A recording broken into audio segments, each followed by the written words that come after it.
Pessoal, sejam bem-vindos a mais uma aula da disciplina ITEM, Introdução à Teoria Eletromagnética. Na aula anterior, nós já começamos o capítulo 6, onde falamos de capacitores. O que é um capacitor, qual é a função de um capacitor e a serventia dele em um circuito, tá certo? Foi definida a grandeza capacitância, que é a que caracteriza um capacitor, as unidades múltiplos e submúltiplos de capacitância, ou capacidade elétrica, que é medida em farad, e os submúltiplos de farad, e depois nós vimos sobre o capacitor esférico e energia potencial elétrica em capacitores. Tudo bem? Hoje nós vamos concluir esse capítulo 6 falando sobre os capacitores planos e de placas paralelas e também sobre a associação de capacitores. Tudo bem? Vamos começar agora falando sobre os capacitores de placas planas e paralelas. O que é um capacitor de placas planas e paralelas? É um capacitor cujas armaduras são planas, iguais e paralelas entre si, né? Acompanhe esse desenho aí que eu coloquei para vocês, tá? Só para poder visualizar um pouquinho melhor, esse desenho aqui, tá certo? Seja um capacitor plano, né, com armaduras de área A, cada uma distanciadas por uma distância D. Entre as armaduras de um capacitor, existe um isolante ou um dielétrico para impedir o fluxo ordenado de elétrons, tá certo? A capacidade elétrica para esse capacitor vai ser dada pela seguinte equação. Anotem aí, né? C é igual a ε0 A sobre D. Vou chamar isso aqui de equação F1. Tudo bem? Vamos delimitar aqui minha equação, né? Quem é quem nessa equação F1? Nós temos que C é a capacidade elétrica do capacitor, A é a área de suas armaduras e D a distância que separa essas placas, tá certo? Esse ε0 é chamado de coeficiente de permissividade elétrica do dielétrico, né? E ela é uma característica do mesmo, tudo bem? No ar ou no vácuo, né, esse ε0, coeficiente de permissividade elétrica, é aproximadamente, né, no vácuo. Vou colocar aqui para vocês, tá? ε0 aproximadamente 8,89, né? Alguns livros usam logo 8,9 vezes 10 a menos 12 farad a cada metro. Tudo bem? Tá certo?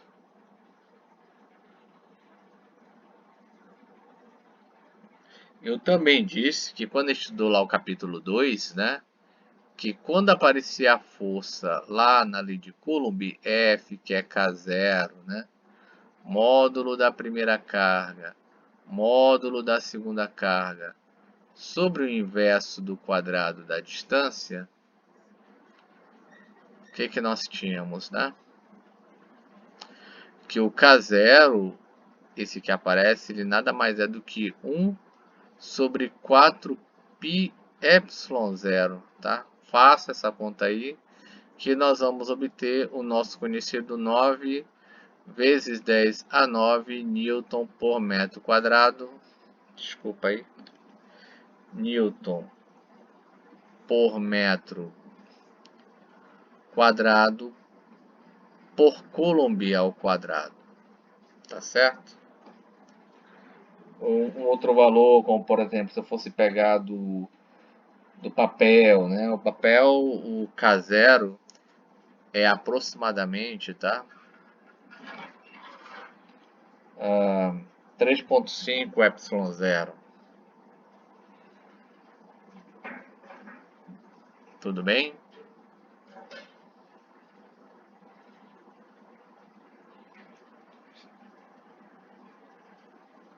Então, o que a gente vai fazer?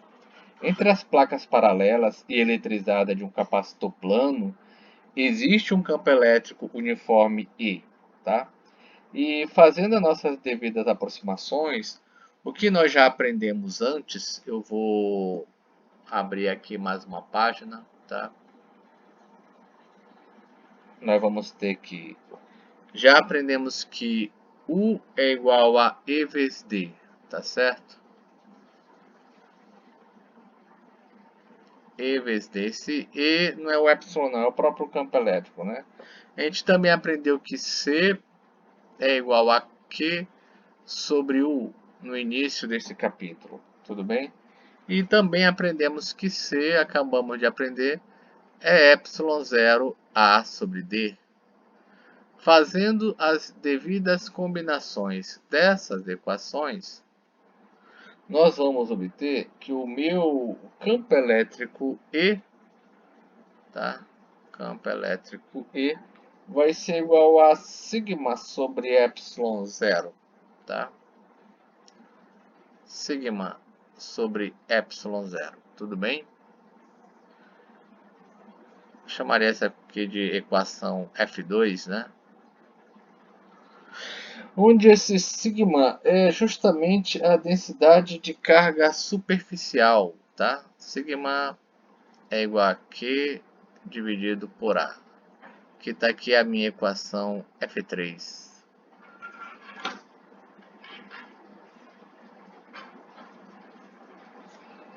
Tudo bem? Então, isso daí é o nosso capacitor de placas planas e paralelas, tá? Vamos ver agora a nossa primeira associação de capacitores, tá certo? Vamos voltar lá para a página 1, agora eu estou interessado na página 2. A associação de capacitores que podem ser de três formas: em série, paralela e mista, e cada uma com as suas devidas características, tudo bem? Nesse nosso primeiro desenho, a gente tem uma associação em série de capacitores, tá? Aqui, o que nós temos é uma bateria, tá? Eu vou colocar aqui o nosso, para identificar a nossa diferença de potencial, tudo bem? Qual é a principal característica de uma associação em série de capacitores? A principal característica é que nesta associação ela tem por objetivo dividir a tensão DDP ou voltagem entre vários capacitores. Aqui você está vendo um, você está vendo dois, você está vendo três, mas podem ser N capacitores, tá? Então, ela visa dividir a voltagem entre vários capacitores sem que ele se queime da seguinte forma, como eu estou mostrando ali no desenho, né? Sendo que o capacitor 1 tem a carga 1, capacitor 2 tem a carga 2, capacitor 3 tem a carga 3. Capacitor 1, caracterizado por sua tensão 1, a mesma para o 2, a mesma para o 3. Só que todos os capacitores para esse tipo de associação possuem a mesma carga Q, tá? Então, independente de que carga seja, todas elas são iguais. É aquela em que a carga total é idêntica às cargas dos capacitores individuais. Eu não posso falar o mesmo da tensão, tá? Da tensão. A tensão do gerador, ela vai ficar se dividindo, né? Conforme vocês podem ver no desenho, em o 1, o 2, o 3, quantas aparecerem, tá? Então a minha tensão total vai ser a somatória das minhas tensões individuais.